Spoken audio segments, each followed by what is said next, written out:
fantastic event on immigration alongside MACFEST and the Lit and Film, and I think I was really keen to do this because immigration has been one of the sort of defining issues of the 21st century, and with climate change, global shifts, it's going to continue to be one of the defining issues. And we have lots of conversation about this, sometimes in good faith, sometimes in bad faith.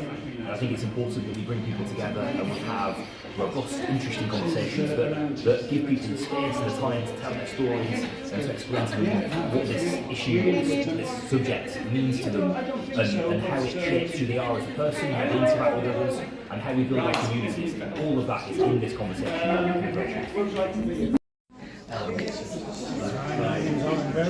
of the trustees for the Manchester Living Festival. Tonight we're here with talking about immigration and it's amazing to have such joint events between the two organisations, and I'm very pleased to be here. Hi, I'm Ian Cameron from the Manchester Living Film. Delighted to be at an event tonight that we're sharing with MACFEST. Two great Manchester institutions. We're going to be talking about immigration, hot topics. We've got some great speakers, Ken from MACFEST, we've got Rima Bell, and we've got Daryl Morris from Times Radio, Starman doing it. So it's going to be great. Wish you were here.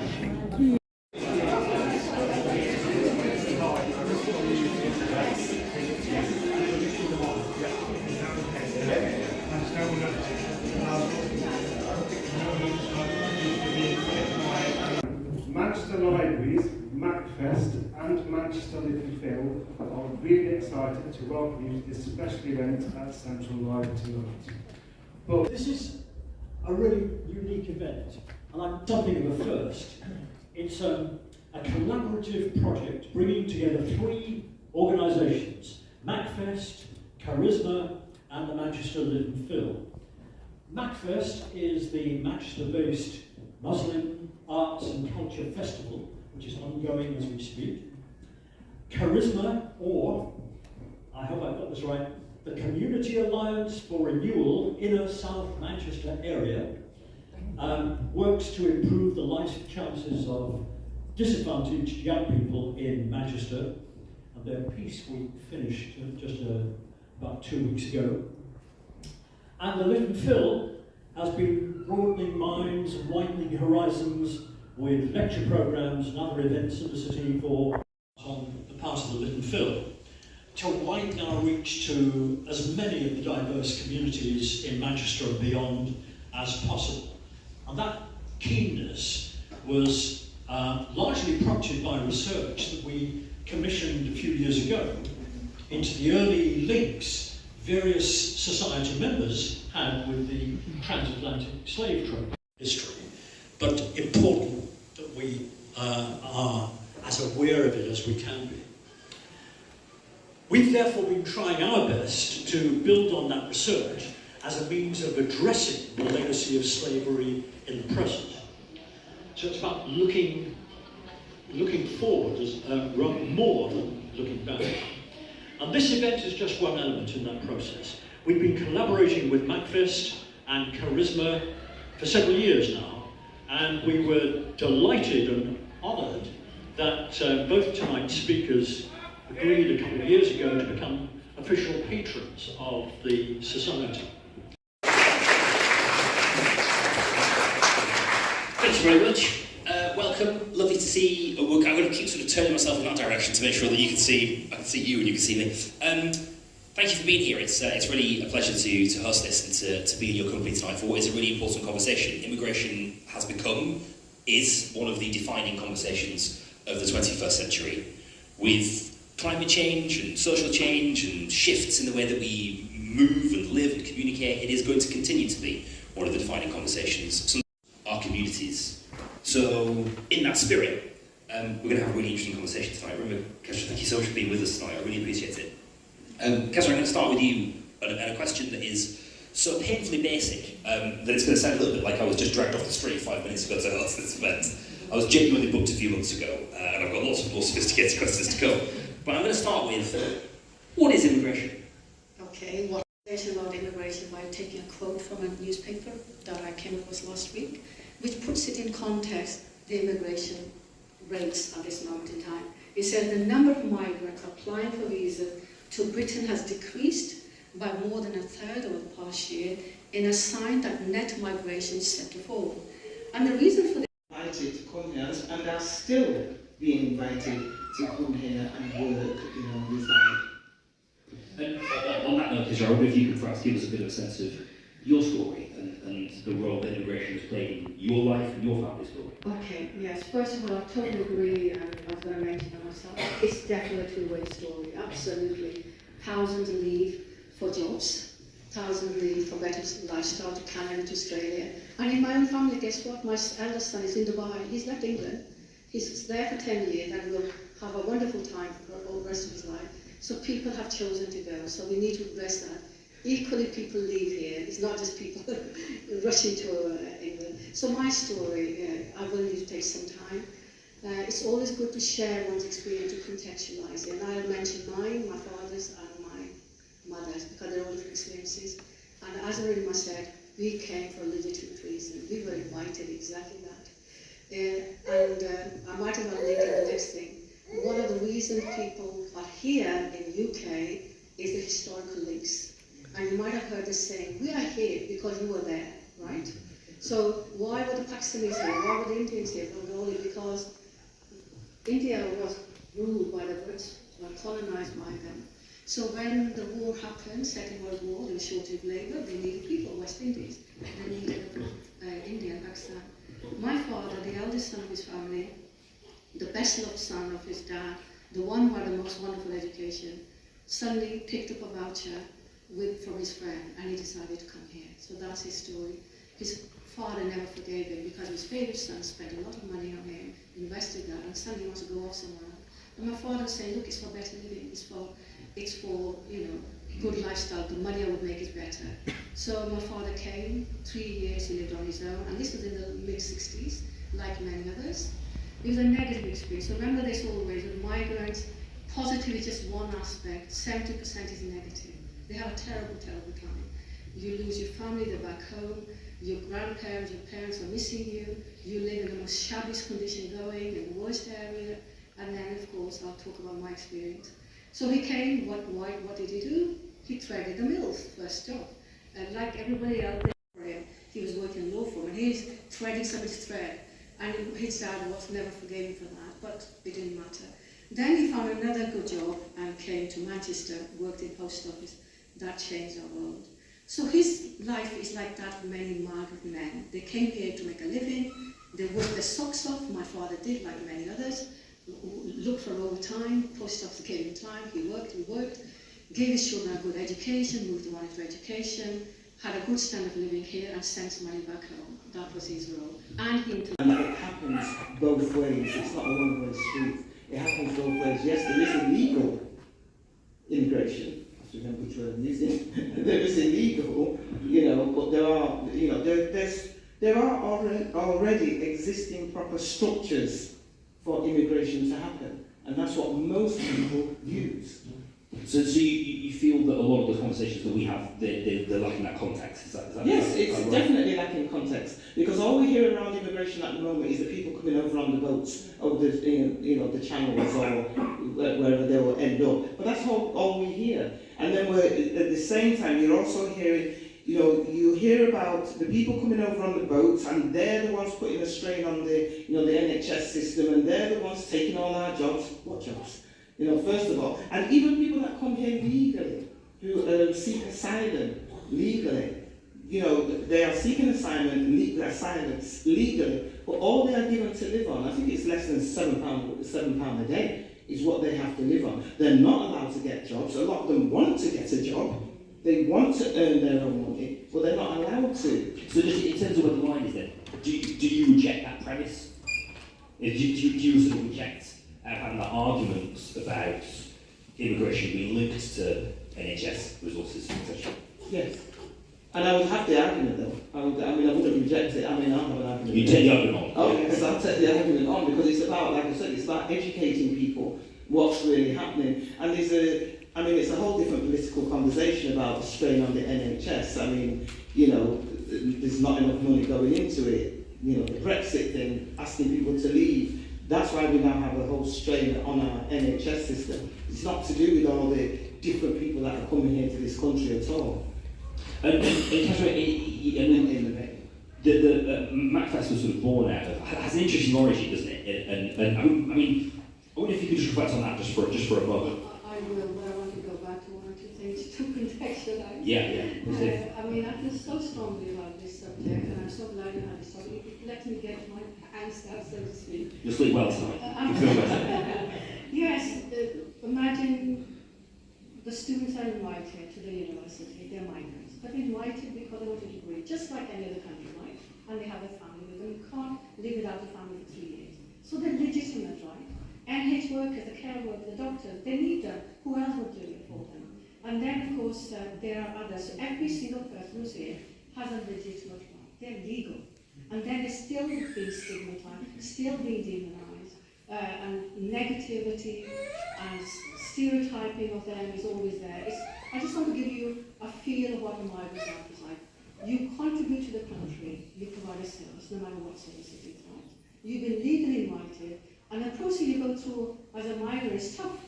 Not everybody comes off a boat. You apply for a visa, it takes months, it takes years, you invest money in it, they give you a brilliant interview, it's all very stressful. And then when you come here, it's an unwelcoming scene. As I said, they're disillusioned by different way of life, the culture, the housing. These are big words back there, and then suddenly they come into a little apartment upstairs. And then because they can't speak their English properly because of an accent, they suddenly feel humiliated. Then there's other barriers, then there'll be somebody calling them a name. So what I'm trying to say is a negative experience. On top of that, the icing on the cake, which is worse, they have to get stigmatized on TV, in the media. Oh, migrants are coming, 1,000 people. And how do you think it makes the migrants feel? It's a horrible process, it really is.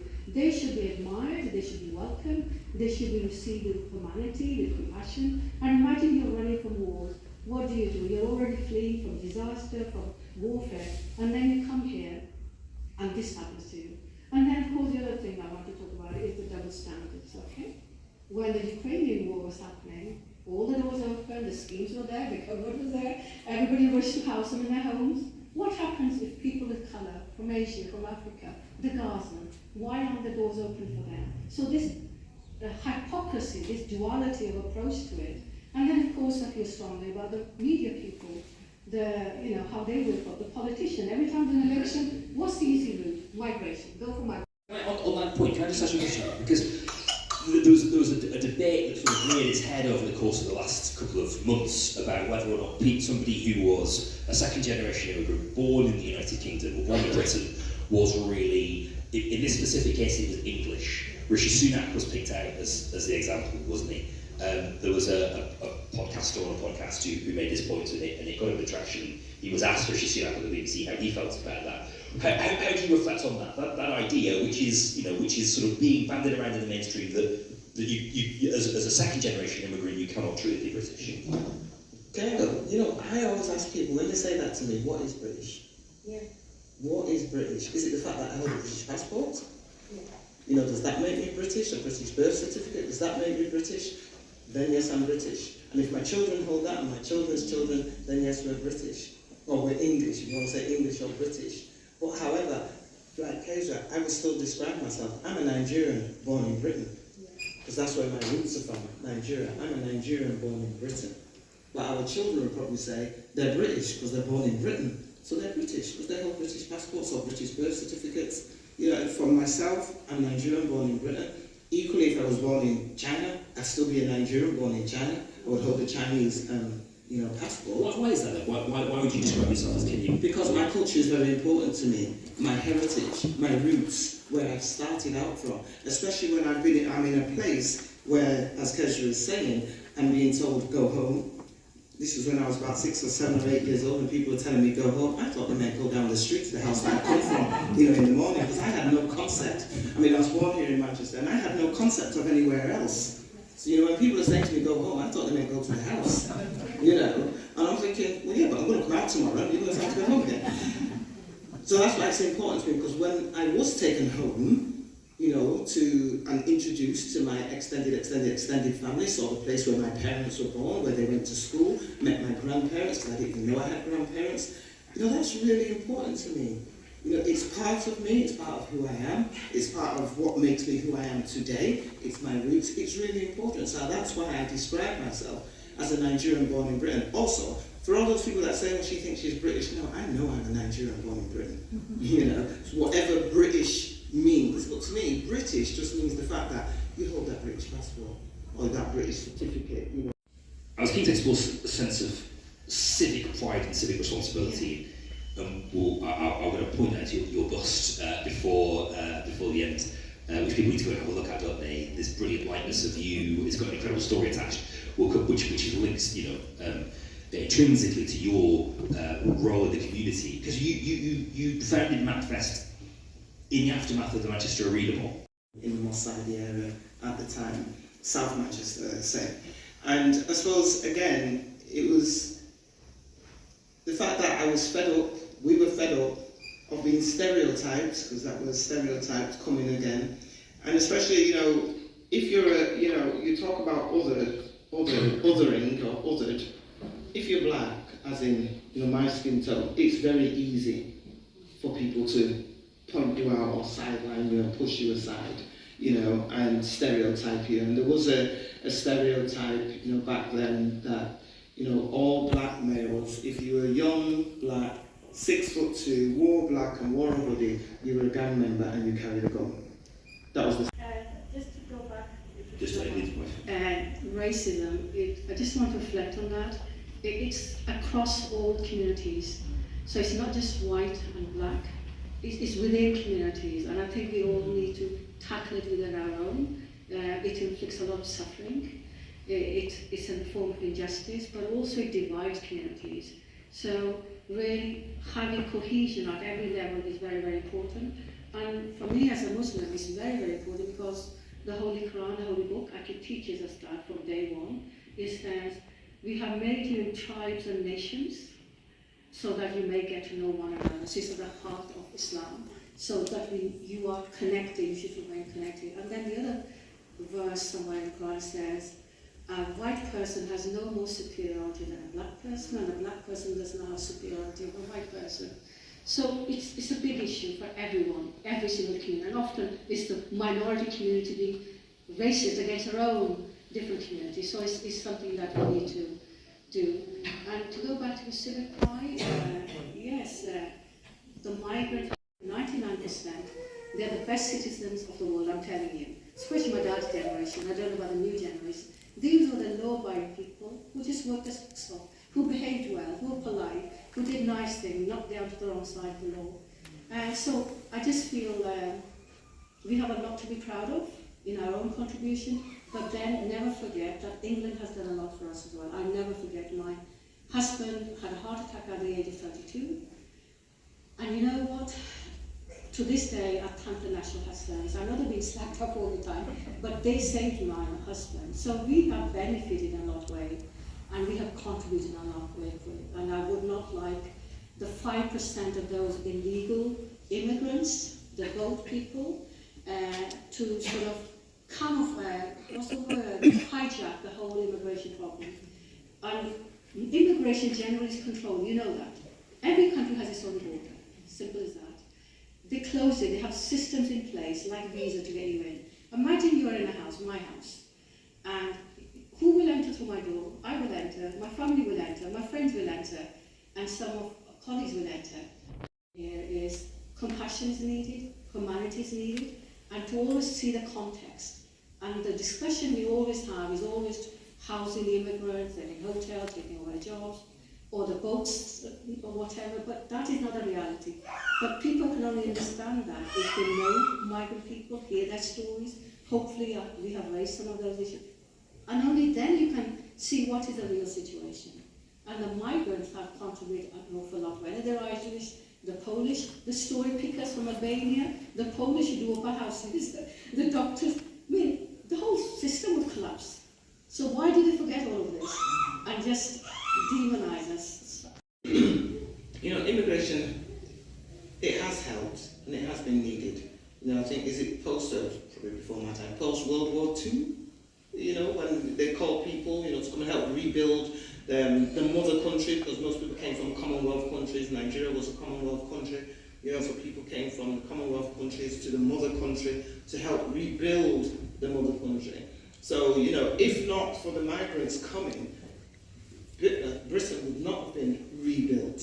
So, you know, we still have to, you know, thank the migrants, you know, for that, because there's a lot that they do. There's a lot that they still do. And I think one of the things that we have to also bear in mind is the impact, which I think is what you're asking, you know, without them. For example, you know, we mentioned the healthcare service. I mean, most of our doctors and nurses, as we know, they come from abroad, you know, to work in the NHS system, to hold up that system. If they were to leave, which a vast majority did leave when we had the Brexit, students who come here, international students who come here, who invest a lot, because, you know, they pay a lot more. I think it's 12,000, 15,000 a year they pay. How much? 19,000 they pay compared to a home student. Now, even international students, they no longer can bring their families over, you know, whilst they're here studying. So what will happen in that case? You know, the UK will slowly but surely not be a place of choice for education. People will stop coming, because if they can't come with their families as an international student, they'll stop coming here, which then means what will happen to that economy around, you know, academia? That economy will go down, and in turn, probably what will happen is home students will probably have to pay more. I mean, some of us can just about afford it now. And then you've also got the seasonal workers, you know, the people that come here, the strawberry pickers, because we all like our strawberries, but we don't actually know how they end up in Asda, you know, or wherever. But, you know, even... How do they end up on boats here? They're allowed to end up here, because they're in France. Why can't France stop them? Why are people endangering their lives? So, I suppose what I'm trying to say here is compassion and understanding of refugees, people, migrants, who are part and parcel of this international situation of migration. There's a lot there, and there's a lot of broken lives, there's a lot of sadness, there's stress. It's not an easy life to be a migrant. Okay, on that note, I think it'd be good to take some questions. Please, hands up if you've got something you would like to ask, do not be shy. All questions are good questions. If you've got anything you'd like to ask, yes, we've got a microphone that's going to come. Ian is on microphone duty. Yeah. I've actually got something to add, if that's okay. Please do. I've been listening quite attentively, and just picking up a couple of things that you said. You used the term English, and you used the term what is immigration. What has it done for this country, and has it been beneficial or not? Going to the work, language is really, really important. Through language we can either bring people together, or through language we can create division. And what this country at the moment is doing quite a lot when it's talking about immigration is it's creating division. And it's doing it deliberately and consciously. So it's not a mistake, and it's been going on for centuries. So going to your first question, what has immigration done for this country? We need to first remember that hundreds and hundreds of years ago, this country and the people of this country migrated to all those countries first. That's right. And for those hundreds and hundreds of years, those countries provided resources back to this country. So if you look at what Manchester has become, a lot of its history, a lot of what it's created, a lot of its infrastructure has come from those countries. It has actually financially built it, okay? Then you need to ask the question, is that why is it that when the forefathers of this country migrated, they were seen as pioneers, they were seen as, and today the language is expats. And why is it that when people that look like us come into these countries, we're seen as burdensome, we're seen as almost like aliens, okay? This is all deliberate. And in order to understand this, you need to go all the way back to understanding Orient. So a little bit of discussion just then, because talking about two-way migration, it wasn't migration back in the day, it was colonialism, and there is importantly a difference. And I think that is, it's been touched on briefly, this illegal immigration, people coming in boats, and I think it's been ignored, the fact that a lot of people coming over are coming from countries that are war-torn because of European and certainly British colonialism. And I think this isn't necessarily a question, I think it's important to acknowledge that if we didn't want illegal migration, people coming over as asylum seekers, then we probably shouldn't have just decimated the country in the first place. And when you shut illegal migration channels, which has been started under the last government, the safe and legal passage expanded basically to more people.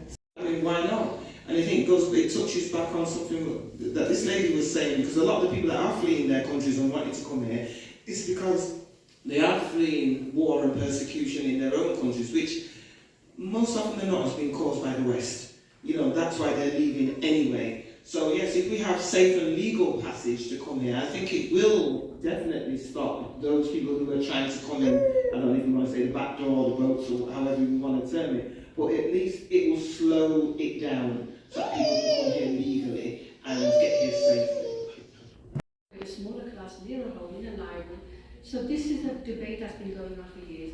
Education is very, very important to integrate people, but you have to have the funding facilities to do it. Can I just say very quickly, yes, I agree, but I don't use the word integration, so I don't use that word integration. Why is that? Oh, it's a horrible word, integrating people into something, whereas really I think we should be doing community cohesion, bringing people together. It shouldn't be one set of people having to, come in, or force their way in, or try and even just burrow their way in when the people don't even want us anyway. So I think it's about community cohesion, and going back to what the lady said, it's also about cultural intelligence. So I think educating both sides about different cultures, different languages, different dress codes, different foods, because we see it all around us. Even today in Manchester, we boast of multicultural Manchester, but how many of us actually do multiculturalism? How many of us actually know what multiculturalism is? Practically, we can say it, we can, say all the buzzwords and the keywords, but how many of us actually do it? And so I think it's all about that culture. Who is Jewish, moving forward in getting communities to work together. Then yesterday, you mentioned education. I was reading in the newspaper that some dons in Oxford in 2010 were using a cup, drinking from this cup, ceremonial cup with a silver edge, which is 200 years old. That cup was actually made from a black woman's skull, for slavery. Now they took the cup away from them because of leaking and used it to serve sweets in. These are Oxford Dons. These are educated people. So if they are just not listening or they're just not taking any notice, how many generations do you think it's going to take for people to be fully educated of what they should and what they should not do? As an aside, that cup is now being locked away and it's preserved as a matter of respect for that woman. And then some of them end up either in sex houses or, you know, in employment slavery, and yeah, it's really bad, you know, for them. They think these streets are paved with gold, you know. Those of us have been here long enough, you know, we're still looking for the gold, aren't we?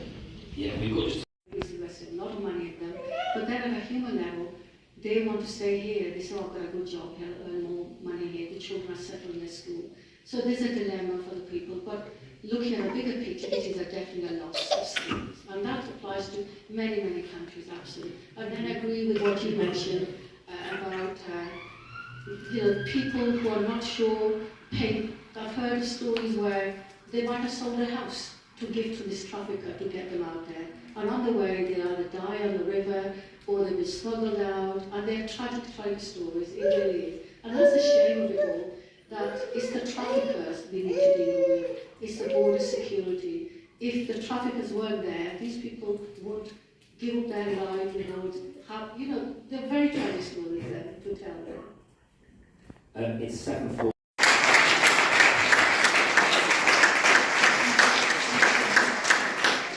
I'm going to keep this very short because we're going to be out here as quickly as we can.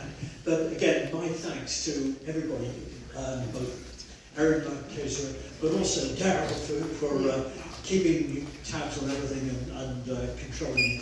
I mean, it's become a conversation, but my goodness, we haven't concluded anything quite rightly. This is a conversation that must go on and on and on. And I think you've made a terrific contribution to getting that conversation going. So let's have more of it. Thank you very much, everybody, for coming.